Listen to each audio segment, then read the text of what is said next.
তো hello guys, welcome to my YouTube channel Animesh ভাই blogs. তো আজকে আরও একটা ইন্টারেস্টিং এবং ধামাকাদার ভিডিও নিয়ে চলে এসেছি। তো আজকে কথা বলবো পার মিউজিককে নিয়ে এবং পাপু মিউজিককে নিয়ে। তো বেশি দেরি না করে চলুন তাহলে ভিডিওটা স্টার্ট করা যাক। यूट्यूब बाई अनिमेष भाई ब्लॉग्स प्रेजेंट। ये क्या? इसने तो अपन की धड़कन तेज कर दी वीरू। फाड़ के रख देंगे। चलिए शुरू करते हैं। তো বন্ধুরা, তো তোমরা তো নিশ্চয়ই জানো যে 13 তারিখ মোটো মেলাতে প্রচুর বড় একটা ধামাকাদার কম্পিটিশন হতে চলেছে। তো ওখানে প্রায় অনেকগুলি সেট আপ আছে। তো তোমাকে একটা আগের ভিডিওতে আপডেট দিয়েছিলাম যে এখানে কি কি সেট আপ আছে। তো নিশ্চয়ই ভিডিওটা দেখেছো। তো যদি না দেখে থাকো তাহলে চ্যানেলে গিয়ে দেখে আসবে তো কি কি সেট আপ আছে। ওইখানে আমি সব কিছু বিস্তারিত বলেছি ওখানে। তো মোটো মেলাতে 13 তারিখে প্রচুর বড় একটা কম্পিটিশন আছে হোলি উপলক্ষে। তো ওখানে অনেকগুলি সেট আপ যাবে। তো ওখানে থাকছে শালবনির পাপু মিউজিকও থাকছে এবং পার মিউজিকও থাকছে।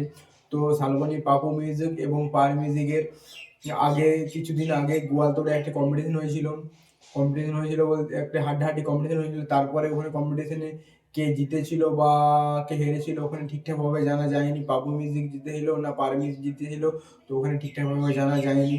তো তারপরে আবার কম্পিটিশন হয় শিরোমণিতে। তো শিরোমণিতেও পাওয়ার মিউজিক এবং পাপু মিউজিক ছিল। তো একই সেট আপ ছিল পাপু মিউজিকের এবং পার মিউজিকের ছিল ডাইনামিক সেট আপ এবং পপ বেস ছিল। আর পাপু মিউজিকের পপ বেস এবং মিড ছিল, ভি মিড ছিল, 5টি ছিল মিড। তো ওখানেও রেজাল্ট ঠিকঠাকভাবে বুঝে যায়নি। তো এটা 2 নম্বর কম্পিটিশন ছিল শিরোমণিতে। তখন 3 নম্বর কম্পিটিশন হতে চলেছে, তৃতীয় রাউন্ডের কম্পিটিশন হতে চলেছে মোটো মেলা, উড়িষ্যা মোটো মেলাতে কম্পিটিশন হতে চলেছে। তো ডিজে সার্জেন্ট যেমন বেলপাহাড়িতে এবং উড়িষ্যা মোটো মেলাতে আগের বছর গিয়েছিল। তো ওটা 2 রাউন্ডে কম্পিটিশন ছিল। তো 3 রাউন্ডে দেখতে পাবে দুজনকেই, পার মিউজিককে এবং ডিজে সার্জেন্ট এবং পাপু মিউজিককে। তো পার মিউজিক দুটি সেট আপ সঙ্গে জোরদার কম্পিটিশন হবে। তো প্রত্যেকটি দর্শক ওই আশায় আছে যে পাপু মিউজিকের সঙ্গে হাড্ডাহাড্ডি কম্পিটিশন হবে। তো পাপু মিউজিক তার মালিক বাবু কিছু একটা ধামাকাদার কিছু দেখাতে চলেছে মোটো মেলার জন্য।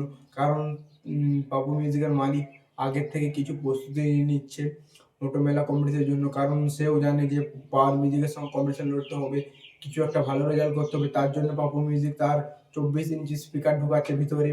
তো পাপু মিউজিক ওনার নিজে বলেছে। তো কিছু প্রেশার আছে পাপু মিউজিকের। তো পাপু মিউজিক ওনার কি বলছে তো আগে শুনে নাও ভিডিওটা, তারপরে আরো ভিডিওতে আসতে আমি। তো এগুলো নতুন বক্স নাকি?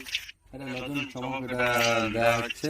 মানে খুলে দেখতে যাবে? না না, এখন আপডেট দেওয়া হয়নি, আপডেট দিব সময় মতন 10 তারিখ দেখাবো। আচ্ছা, মানে 10 তারিখ কোথায়? মানে ফুটবল মাঠে টেস্ট হবে। আর এটা বেসটা হচ্ছে বলে দিই, এটা 24 ইঞ্চির বেস। 24 ইঞ্চির বেস।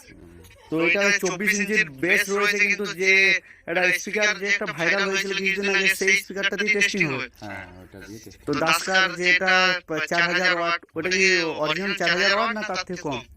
ওটা এমএস পাওয়ার 4000 ওয়াট। আর বর্তমান হচ্ছে ওটা ওটা সঠিকটা আমি বলতে পারছি না। আমাকে দিয়েছে যে 4000, ওটা আমাকে কথা চলছে। যদি সেরকম হয় আমি চেষ্টা করবো এবিএস দিয়ে, আপনার এবিএস দিয়ে। মানে বেসটাকে কোটা মানে এবিএস দিয়ে চালানো হবে?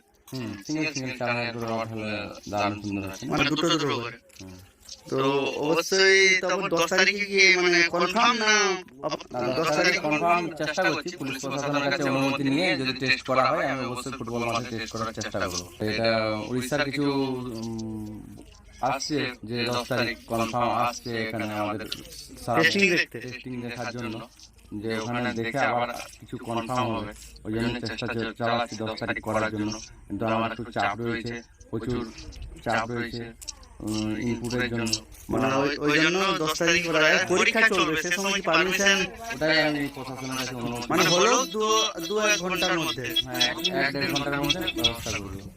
তো বন্ধুরা, তো তোমরা তো নিশ্চয়ই দেখলে যে পাপু মিউজিকের ওনার কি বলেছে। তো পাপু মিউজিকের ওনার বলেছে এটা স্পেশাল আছে, তো এটা এখন রিভিল করা যাবে না। তো যতটা চেষ্টা করবে 10 তারিখে টেস্টিং দিতে পারে। কারণ সামনে পরীক্ষা চলছে, ওই জন্য ঠিকঠাকভাবে কনফার্ম হবে বলতে পারছে না। তো যতটা সম্ভব 10 তারিখে টেস্টিং দিতে পারে। তো 10 তারিখে টেস্টিং দিলে আমি নিশ্চয়ই যাব। তো আমার এই ইউটিউব চ্যানেলে চোখ রাখবেন অনিমেষ ভাই ব্লগস। তো এখানে নিত্য নতুন ভিডিও আপনারা পেতে থাকবেন বক্স বক্স বৃত্তান্ত। তো আমি সেখানে যাব, তো চ্যানেলে চোখ রাখবেন, ভিডিও পেয়ে যাবেন সেখানে। আর পাওয়ার মিউজিকের কথা বলি, তো পাওয়ার মিউজিকও নতুন সেটআপ তৈরি করছে এই এসবি ক্যাবিনেট সেন্টার থেকে। তো কি কি সেটআপ তৈরি করছে পাওয়ার মিউজিক, ওখানে তার 4 সেটআপ তৈরি করছে। তো একটি ব্যাচ প্রায় তৈরি হয়ে গেছে, মোটো মেলার আগে, কম্পিটিশনের আগে প্রায় রেডি হয়ে রেডি হয়ে যাবে। তারপর একটা টেস্টিং করবে, তো টেস্টিং ভিডিও পারলে আপনাদের সামনে তুলে ধরবো। তো পাওয়ার মিউজিক কীভাবে রেডি হচ্ছে এসবি ক্যাবিনেট বক্স সেন্টার থেকে, তো চলুন এক ঝলক দেখে নিন আপনারা, তারপরে আবার ভিডিওতে আসছি। আমাদের যে পাওয়ার মিউজিক বলেছিলাম, যেটা কিন্তু পাওয়ার মিউজিকের এই ব্যাস বক্সটা দেখতে পাচ্ছ, জাস্ট একটার কাজ চলছে, আরো কিন্তু রেডি হবে। এটা কিন্তু পাওয়ার মিউজিকের ব্যাস বক্স। এই যে নতুন রেডি হচ্ছে দেখতে পাচ্ছ, এগুলো কিন্তু মানে ওই যে দোল উপলক্ষে যে মোটো মেলাতে কম্পিটিশন রয়েছে, সেই কম্পিটিশনে কিন্তু যাবে। এই যে দেখতে পাচ্ছ, জাস্ট একটা রেডি হয়েছে। বন্ধুরা, তো আপনারা তো নিশ্চয়ই দেখলেন যে এএসবি ক্যাবিনেট সেন্টারে পাওয়ার মিউজিকের ব্যাস বক্সটা কিভাবে রেডি হচ্ছে। তো পাওয়ার মিউজিকের যে সেটআপটি রেডি হচ্ছে, তো প্রত্যেকটি সেটআপের থেকে এই সেটআপটি একটু আলাদা ধরনের রেডি হচ্ছে। পাওয়ার মিউজিকের ব্যাস বক্সটা হতে পারে 4টা স্পিকার, তো দেখলে তো আপনারা 4টা গলি করা আছে, স্পিকার 4টা গলি করা আছে, কিন্তু ব্যাস বক্সটা অনেকে বড়। তার মানে বুঝতে পারছেন যে আপনারা পাওয়ার মিউজিক কি হারে স্পিকার লাগাতে চলেছে বা কি লাগাতে চলেছে স্পিকার। তো আপনারা যদি জেনে থাকেন পাওয়ার মিউজিক কি কোম্পানির স্পিকার ব্যবহার করে বা কত ইঞ্চি, তো অবশ্যই কমেন্ট করে জানাবেন। তো আপনারা কোন সেটা মাইক সেটআপের ফ্যান, তো অবশ্যই কমেন্ট করে জানাবেন। পাওয়ার মিউজিক না পপুলার মিউজিক না ডিজে সার্জেন্ট, অবশ্যই কমেন্ট করে জানাবেন। আর ডিজে সার্জেন্টের কথা বলি, তো ডিজে সার্জেন্ট মোটো মেলাতে এখনও ঠিকঠাকভাবে কনফার্ম হয়নি, কারণ ডিজে সার্জেন্ট তার ইউটিউব চ্যানেলে এখনও কিছু পোস্ট করেনি বলতে এখনও ঠিকঠাকভাবে আপডেট দেন ডিজে সার্জেন্ট কনফার্ম হলে ডিজে সার্জেন্ট প্রোডাকশন ইউটিউব চ্যানেলে ডিজে সার্জেন্ট প্রত্যেকটা বড় রোড শোর আপডেট দিয়ে দেয়। তো এখনও কিছু আপডেট পাওয়া যায়নি ডিজে সার্জেন্ট। তো যত সম্ভব ডিজে সার্জেন্ট এখন আপডেটটা দিচ্ছেন না, তার জন্য একটা কন্ট্রোভার্সি শুরু হয়ে যাবে বলে। তো ডিজে সার্জেন্ট পুরো কনফার্ম যাবে, তো 90% কনফার্ম এবং 10% কোনো গ্যারান্টি নেই। তো ডিজে সার্জেন্ট কিছুদিন পরে হয়তো ওর চ্যানেলে পোস্ট করতে পারে যে কনফার্ম হয়ে গেছে মোটো মেলার জন্য। তো ডিজে সার্জেন্ট কনফার্ম হয়ে গেলে তো আমি অবশ্যই পোস্ট করবো ভিডিও, তো চ্যানেলে চোখ রেখো সবাই। তো ভিডিওটি কেমন লেগেছে অবশ্যই কমেন্ট করে জানাবেন। দেখা হচ্ছে আপনাদের সঙ্গে নেক্সট ভিডিওতে, চলুন টাটা।